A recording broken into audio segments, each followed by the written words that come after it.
boussole, président, c'est la loi. La démocratie, l'État. Qui a tué le bâtonnier de l'ordre des avocats de Port-au-Prince?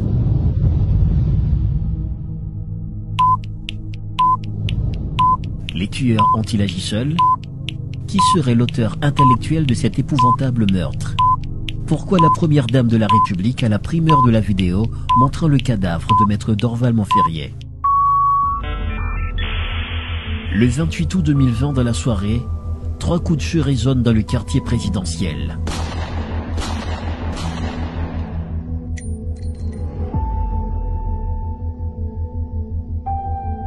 Une personnalité importante du monde de la basoche atteinte de ces projectiles est décédée sur le stationnement de sa résidence privée. Le cadavre ensanglanté allongé par terre est bien celui de maître Dorval Montferrier.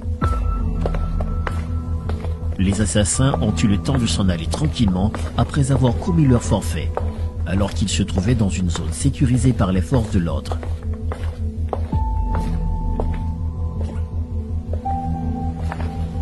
Comment un tel crime a pu être commis dans un quartier hautement sécurisé?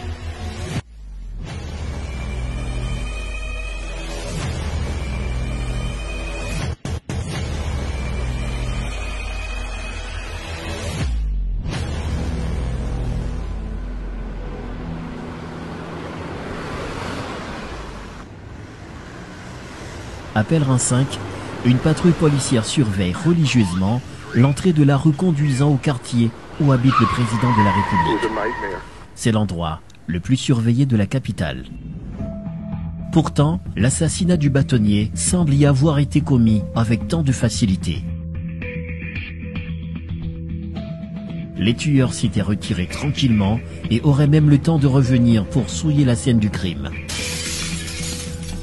Depuis l'assassinat de maître Dorval Montferrier, les yeux sont rivés sur le couple présidentiel, notamment sur la première dame de la République. Et Martine Moïse, tôt ou tard. Martine Moïse aurait-elle pris une part directe au meurtre épouvantable commis dans son propre quartier?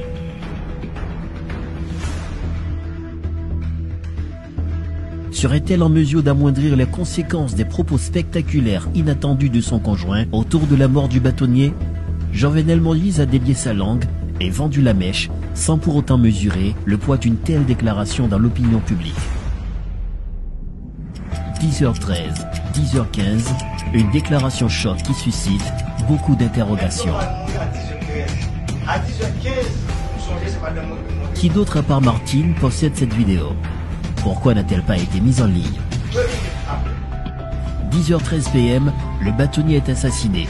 Et 2 minutes plus tard, soit 10h15 précisément, Martine a montré la vidéo à son époux Jovenel Moïse.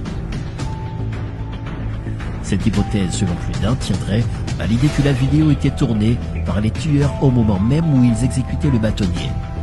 Si cette vidéo provenait réellement de ceux-là qui avaient commis l'acte, serait-il possible que la première dame eût une liaison directe avec ces derniers? Au soir même de l'assassinat de maître Dorval Montferrier, la présidence est pointée du doigt. Comme suspect numéro 1, Martine Moïse. On dit que la femme de César doit être au-dessus de tout soupçon. Tel n'est cependant le cas pour la femme de Moïse, accusée dans l'affaire Bâtonnier-Gate. L'enquête sur l'assassinat de maître Dorval a débouché sur des pistes et serait corsée notamment avec le nom de la première dame. Des individus interrogés par la DCPJ sont pour la plupart liés au Palais National. Le 8 septembre 2020, le chauffeur de la première dame de la République, Makender Fils-Aimé, a été arrêté par la DCPJ. C'est donc lui qui détenait le téléphone du bâtonnier avant de le vendre à une dame qui a été interrogée. Au total, 4 accusés ont été auditionnés et transférés au pénitencier national.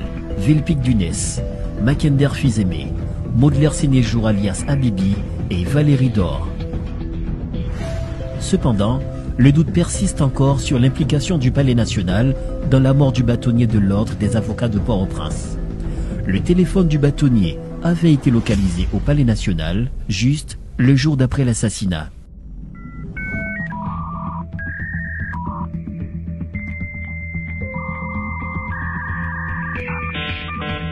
L'enquête serait-elle surplombée par le poids des plus hautes autorités de l'État? Peu d'informations sur l'identité des personnes sur qui pèsent des soupçons ont été fournies par la DCPJ.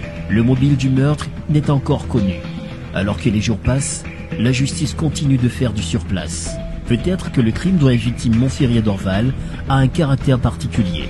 Ce qui revient à se questionner sur les cas de disparition mystérieuse des preuves pour mener à bien l'enquête. La maison de la victime a été souillée dans moins de 24 heures. Le barreau de Port-au-Prince a été vandalisé. Des documents ont disparu.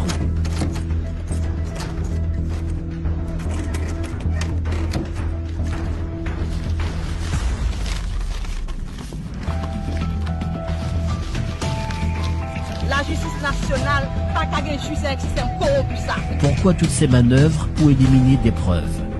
Est-ce parce que le nom de la première dame a été cité dans l'affaire ou parce qu'elle serait la vraie coupable? Que cache Jovenel Moïse dans cette affaire? Quel est le motif de cet assassinat? Martine est le candidat au Sénat externe le Cap Nord-Ouest. Normal a dit, tout le monde ça va à l'élection. Il faut qu'il y ait une nouvelle possible. Cependant, le Premier ministre Jude Joseph semble connaître la raison. M. Dorval mourir parce qu'elle te dit n'a changé la constitution en créole. Parce que si il te dit en français, les gars, ça va t'apprendre. Lorsqu'on a assassiné un bâtonnier, eh bien, c'est dire que toutes les lois cessent. La loi est l'œuvre d'une majorité au pouvoir dans le respect de la Constitution. La minorité, la majorité impose sa vision de la minorité. Bagay ça dit pas faire tout ça, n'a campé. Toute